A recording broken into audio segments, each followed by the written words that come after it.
My wife texted, "Important business meeting ran over. Can't make it back in time." As our 5-year-old son was buried, I already knew she was in Maui with her lover. The casket was small. That's the thing nobody ever warns you about.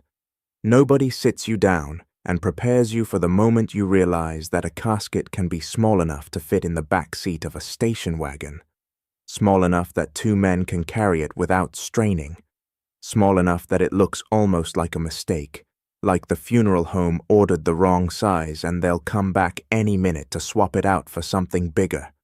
My son Eli weighed 47 pounds.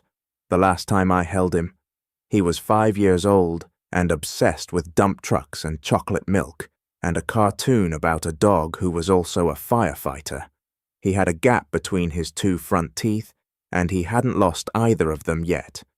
Nature just put them that way. And when he laughed, which was constantly, which was always, that gap caught the light and it made him look like the happiest kid who ever existed. I know that every parent says that about their child. I know that. But Eli was genuinely, inexplicably, disproportionately happy. The pediatrician once told me she'd never seen a 5-year-old who smiled so hard during a flu shot. She thought something was wrong with him. There wasn't. He just loved being alive that much. He stopped being alive on a Tuesday morning in October, and on the Friday, we buried him in the red clay earth of Roswell, Georgia, with 30 of our closest family members standing in a light drizzle around that unbearably small casket. My phone buzzed with a text from my wife. "Priscilla. Sorry. Babe. Important business meeting ran over. Can't make it back in time. Kiss Eli's picture for me." She was in Maui, Hawaii. She was not at a business meeting. And what she didn't know, what she had absolutely no idea about as she sat poolside at the Andaz Maui with a man named Trevor Calloway, was that I had already known about Trevor for 6 weeks, and I had already spent those 6 weeks making very quiet, very careful, very permanent decisions about what was going to happen next. My name is Donovan. I'm 38 years old. I'm an electrical engineer with a house in Roswell, and a 7-year-old lab mix named Biscuit, who still sniffs under Eli's bedroom door every morning like he's expecting the boy to come back out. And this is the story of how the worst month of my life became the last month of a lie that had been eating my family alive. Before we continue, subscribe, like, and tell me in the comments where you're watching from. Now, let's see what happened next. Let me go back, because the ending won't mean anything without the beginning. Priscilla and I met in 2015 at a work conference in Nashville, Tennessee. She was in marketing for a healthcare software company, and I was there presenting a paper on smart grid infrastructure. We ended up at the same hotel bar after the sessions ended, and she told me later that she'd been watching me during my presentation and thought I was the most serious man she'd ever seen. Not boring, serious like she said someone who actually cares about what he's saying. We dated long distance for 8 months, Atlanta to Nashville, before she took a position in Alpharetta and moved into my apartment in Roswell. We got married in 2017 at a venue called Barnsley Gardens, up in Adairsville in the North Georgia foothills, surrounded by the ruins of an old plantation estate. It was October, and the leaves had already turned, and the whole property looked like something from a movie that makes you ache in a way you can't fully explain. Eli came 18 months later, in April of 2019. He came out screaming, and they put him on Priscilla's chest, and he immediately stopped, just went quiet, and looked at her like she was the most important thing he'd ever seen. And she looked at me over his tiny, wrinkled head, and she was crying, and I was crying, and I thought, whatever else happens in my life, this is the moment. This is the top. For the first 3 years of Eli's life, things were good, better than good. Priscilla worked from home 2 days a week, and I had a flexible schedule, and we split pickups and drop-offs, and we did soccer on Saturdays and church most Sundays, and we went to Lake Lanier every summer, and I genuinely believed we had built something solid. The cracks started in 2022. Looking back, I can see them now, the way you see the cracks in a wall after the house has already fallen down. You couldn't see them before because you weren't looking for them. You were just living inside the house. Priscilla started traveling more for work. That was legitimate at first. Her company was expanding into Southeast Asian markets, and someone in her division had to fly out to Singapore, to Manila, to Bangkok to build relationships. She went 3 times in 8 months, and she'd call me every evening from whatever hotel room she was in, and we'd put Eli on the phone, and he'd wave at the screen even though it was just audio, and she'd laugh and say, "Wave back at him, baby, wave back," and I would. Then she started going to industry conferences, 3-day events in cities like Austin and Denver and Charlotte. She'd come back from these energized in a way that felt different from ordinary professional energy, lighter, like whatever weight she'd been carrying on her way out the door had been set down somewhere, and she'd forgotten to pick it back up. I didn't say anything because what was I going to say? My wife comes home happy, and I'm going to complain about it. The first real alarm bell came in March of 2023. Eli had a fever of 103, and I'd been up with him all night, and Priscilla was at a conference in Scottsdale, Arizona. I texted her at 2:00 in the morning when the fever spiked, and it was 40 minutes before she responded. 40 minutes.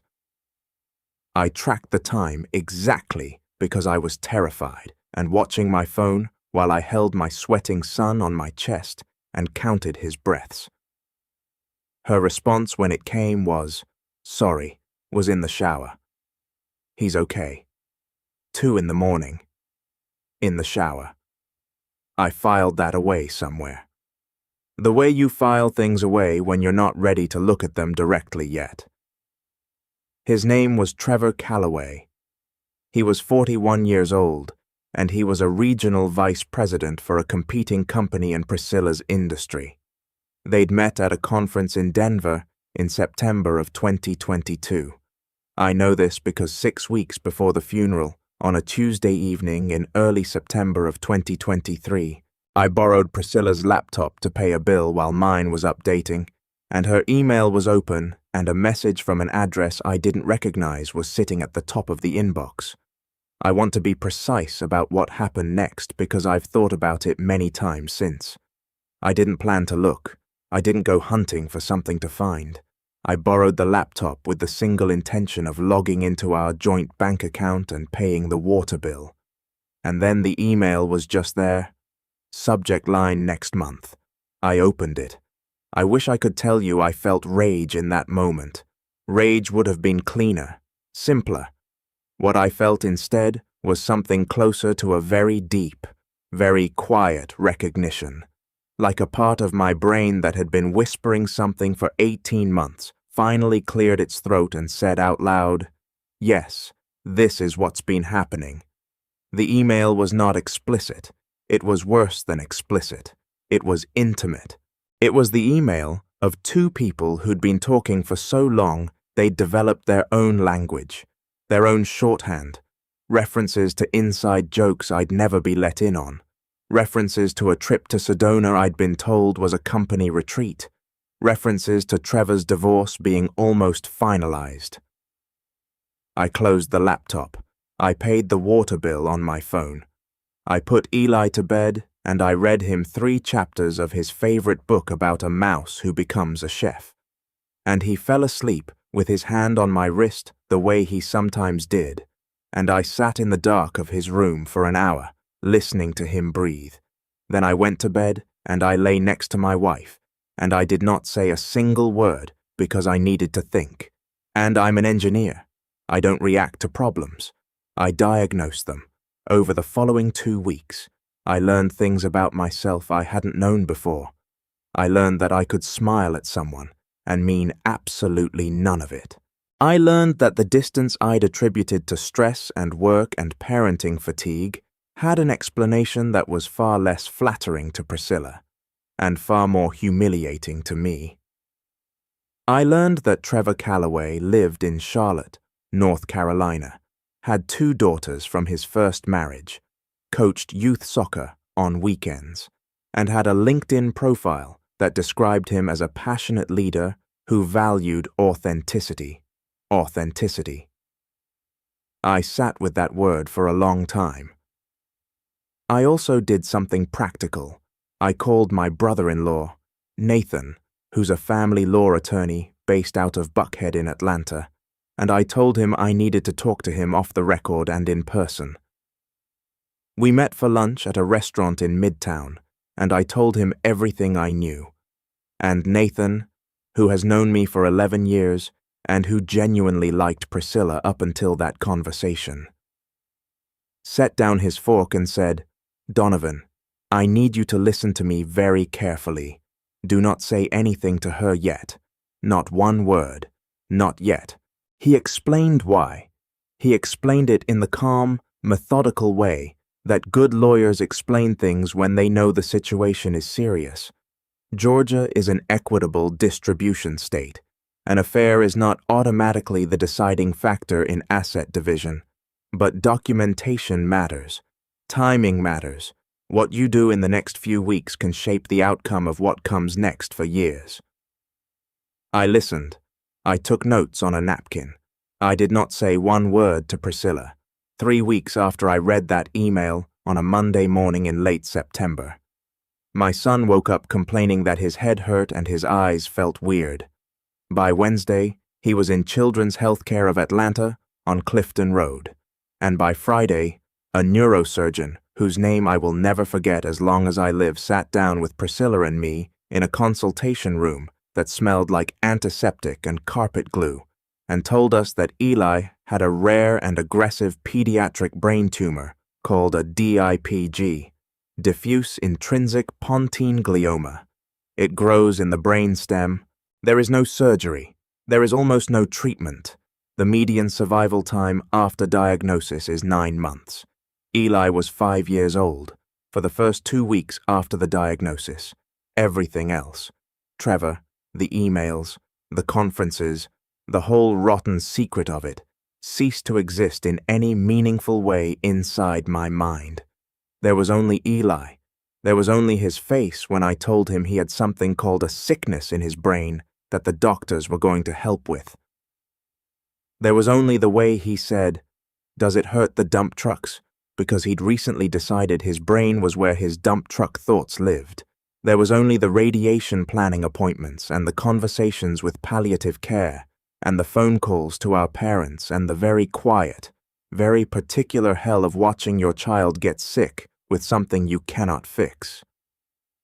Priscilla was present during those first 2 weeks. Whatever else she was Eli's mother, and the grief was real.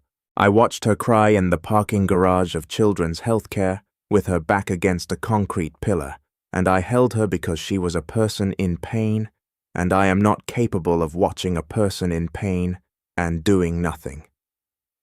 But grief does not cancel betrayal, and around the end of the 2nd week, once we'd gotten Eli settled into a new rhythm of treatments and appointments, and the particular brave cheerfulness he maintained almost until the end, I found myself watching Priscilla on her phone after dinner, and I thought, Trevor doesn't know, does he? He didn't know about Eli being sick. She hadn't told him. I knew she hadn't told him because I'd done something I am not proud of in a legal sense, but am completely at peace with morally. I'd hired a private investigator based out of Norcross named Douglas Patel. Douglas was recommended by Nathan. He was expensive and methodical and completely without judgment, which was what I needed.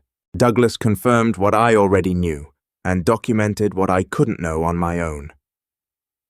The contact between Priscilla and Trevor had not slowed down after Eli's diagnosis.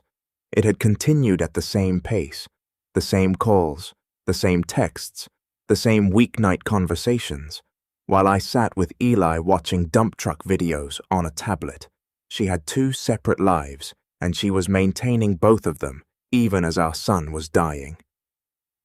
I need to pause here and tell you something about Eli's last 2 months, because this story is about him as much as it's about anything else. And I won't allow his father's betrayal to be the whole of what gets remembered. He was extraordinary. I know I've said that already. I know every parent says it. But Eli met his illness the way he met everything, with a kind of total and complete engagement that made you feel like you were witnessing something bigger than a 5-year-old. He called his radiation helmet his astronaut hat. He named the IV pole Gerald. He insisted on bringing a specific stuffed elephant named Captain Ears to every appointment, and he would introduce Captain Ears to each new nurse as if the introductions were very important protocol. He continued to find the gap-toothed grin funny in mirrors. He continued to want chocolate milk even when it made him nauseous, and so I would make him half portions, and we would drink them together while sitting on the back porch in the Georgia October, watching the dog chase squirrels he was never going to catch. In the last week of his life, he was mostly sleeping, but there was one afternoon when he was awake and alert, and he looked at me with those dark eyes of his, and he said, "Daddy, will Biscuit remember me?" I said, "Yes." I told him Biscuit would remember him every single day for the rest of his life. He thought about that for a moment, and then he said, "Good." And then he went back to sleep. He died 4 days later, at home in his own bed, with Captain Ears on his chest at 6:17 in the morning. I was holding his hand. Priscilla was asleep in the chair in the corner. He was 5 years and 6 months old. Priscilla's grief after Eli's death was not manufactured. That I can say with certainty. She fell apart in a way that was completely genuine, and I held her through it because I did not know how to do anything else, and because in that particular moment, in the 48 hours after our son stopped breathing, the question of Trevor Calloway felt very distant and very small. But then, 6 days after Eli died, she came to me and told me she needed to get away, that she'd booked a retreat, a grief wellness retreat at a resort in Maui. She'd be gone for 10 days. She'd be back 2 days after the funeral. I looked at her for a long moment. "You'll miss the funeral," I said. She explained that she couldn't do the funeral, that physically and emotionally she was not capable, that grief was not linear and different people needed different things, that she'd been talking to a therapist who told her that immersive retreat environments could be very beneficial for acute grief. She was crying when she said all of this. She said she hoped I would understand. I said I understood. I did not say what I actually understood, which was that Douglas Patel had told me 2 days earlier that Trevor Calloway had also recently booked 10 days at a resort in Maui, and that the resort in question was the Andaz Maui at Wea, which was about as far from a grief wellness center as it is possible to get. I packed her bags for her. I drove her to Hartsfield-Jackson Atlanta International Airport. I kissed her on the cheek at the departure's drop-off. I watched her walk through the sliding doors with her roller bag. Then I drove home, and I sat in Eli's room for a very long time, and I talked to him, not out loud, just in my head.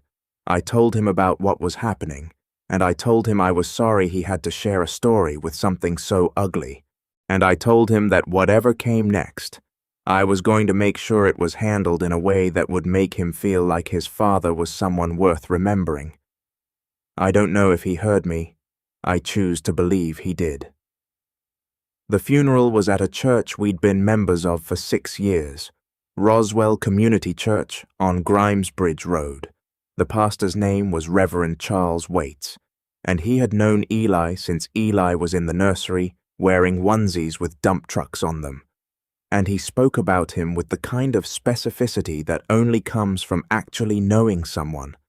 He talked about the astronaut hat. He talked about Captain Ears. He talked about a Sunday last spring when Eli had come up to him after the service and solemnly informed him that the church's sound system was not loud enough, and that if he wanted Reverend Waits to fix that, he, Eli, would be happy to help. People laughed, the kind of laugh that has grief in it, the kind of laugh that breaks you open even as it gives you a second of air. My parents were there. My mother held my arm the entire time. My father, who is not a man who cries, cried continuously from the processional to the graveside. My brother Marcus. And yes, that is actually his name. My brother is named Marcus, nothing to do with anything, stood beside me at the grave and kept his hand on my shoulder. Priscilla's parents were there. They did not know in that moment where their daughter was. They believed she was genuinely incapacitated by grief. Her mother kept apologizing to me on Priscilla's behalf. I kept saying I understood. My phone buzzed during the graveside service. It was Priscilla's text. Sorry, babe. Important business meeting ran over. Can't make it back in time. Kiss Eli's picture for me. I looked at it. I put the phone back in my pocket.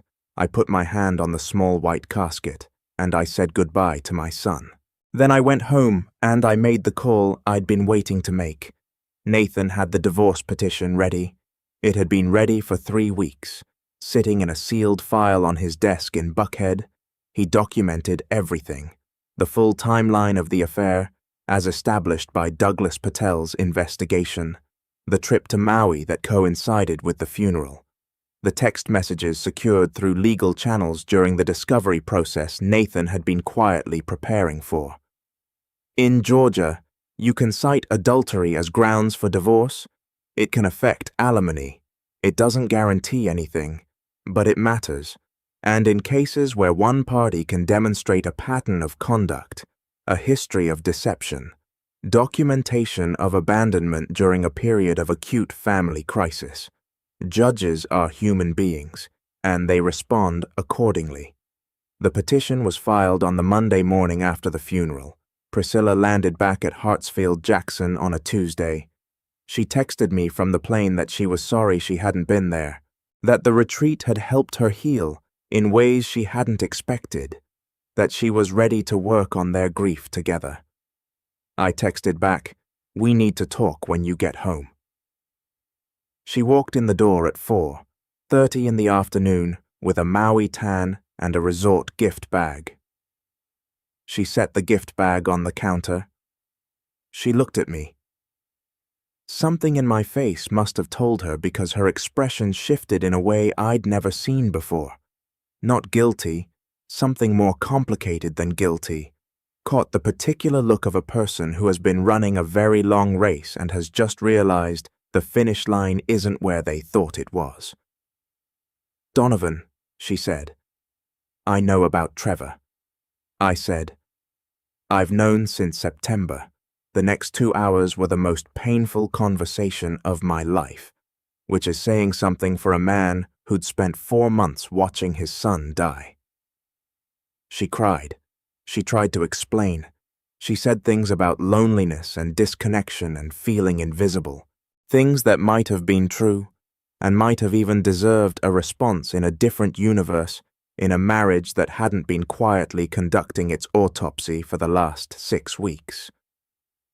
I listened to all of it. I let her finish, and then I said, "Eli's funeral was 4 days ago. You were in Maui with Trevor." She didn't have an answer for that.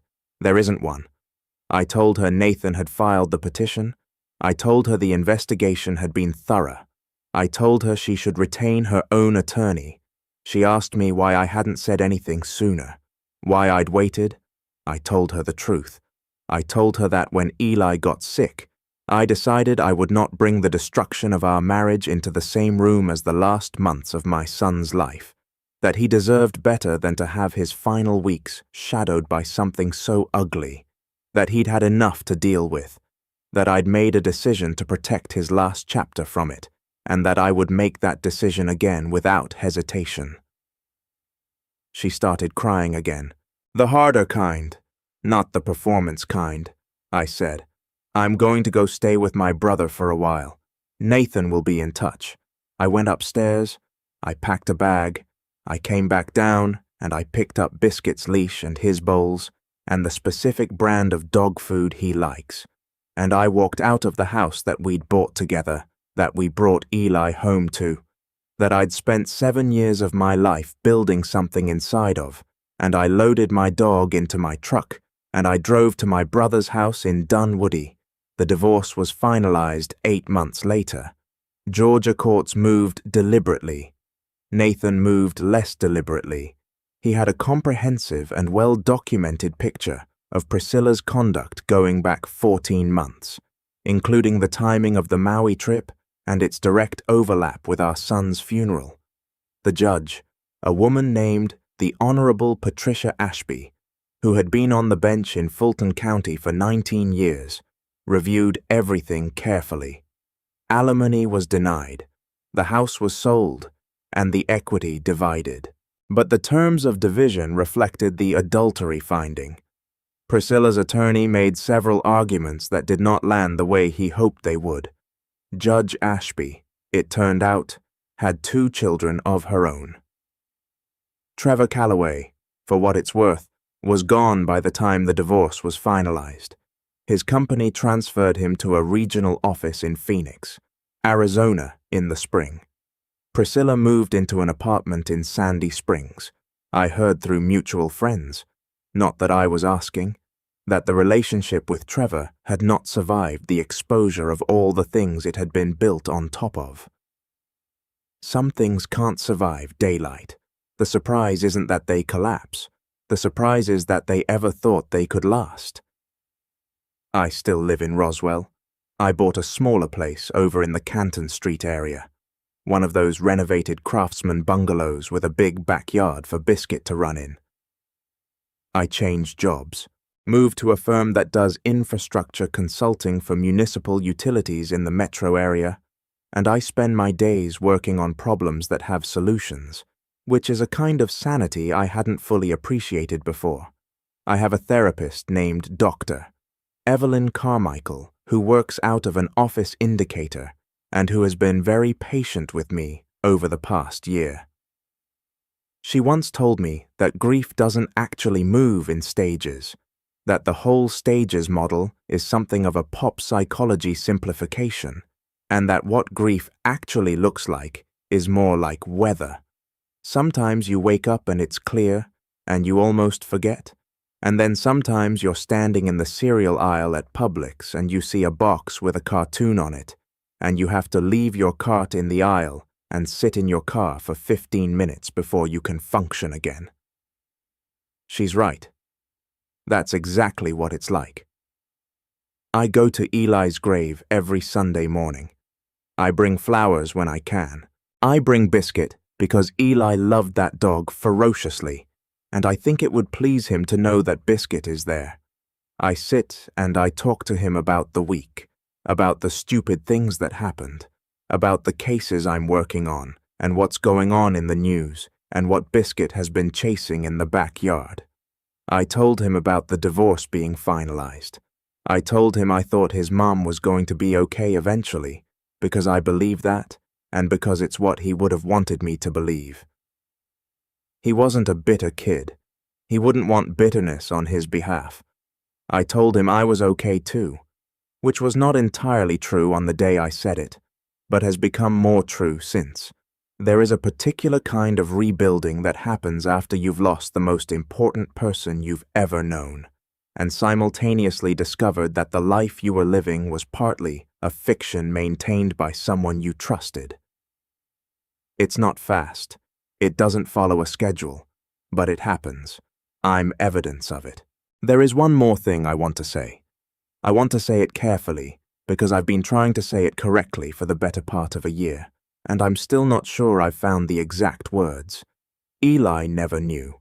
He never knew about Trevor, or the phone calls, or the conferences, or the truth of what his mother had been doing.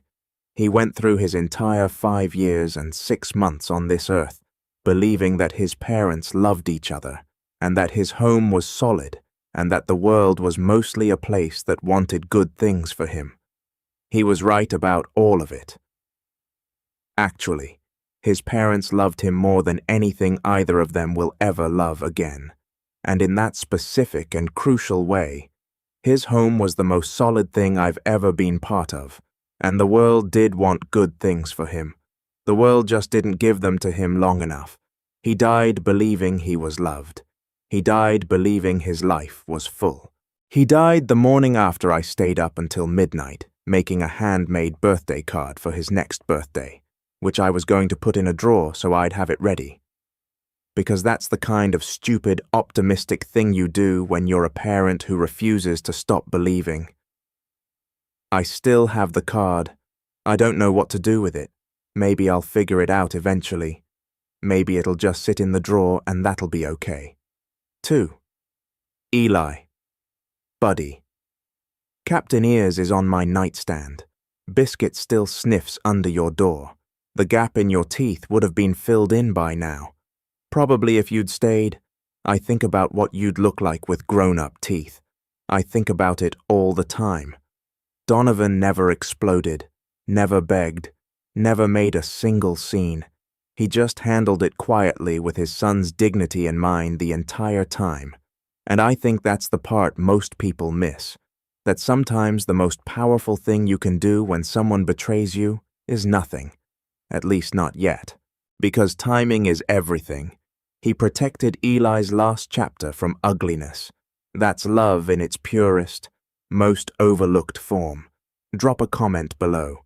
Do you think he handled it the right way? Or would you have done something different? And if this hit you, subscribe because we tell real stories here, and we're just getting started.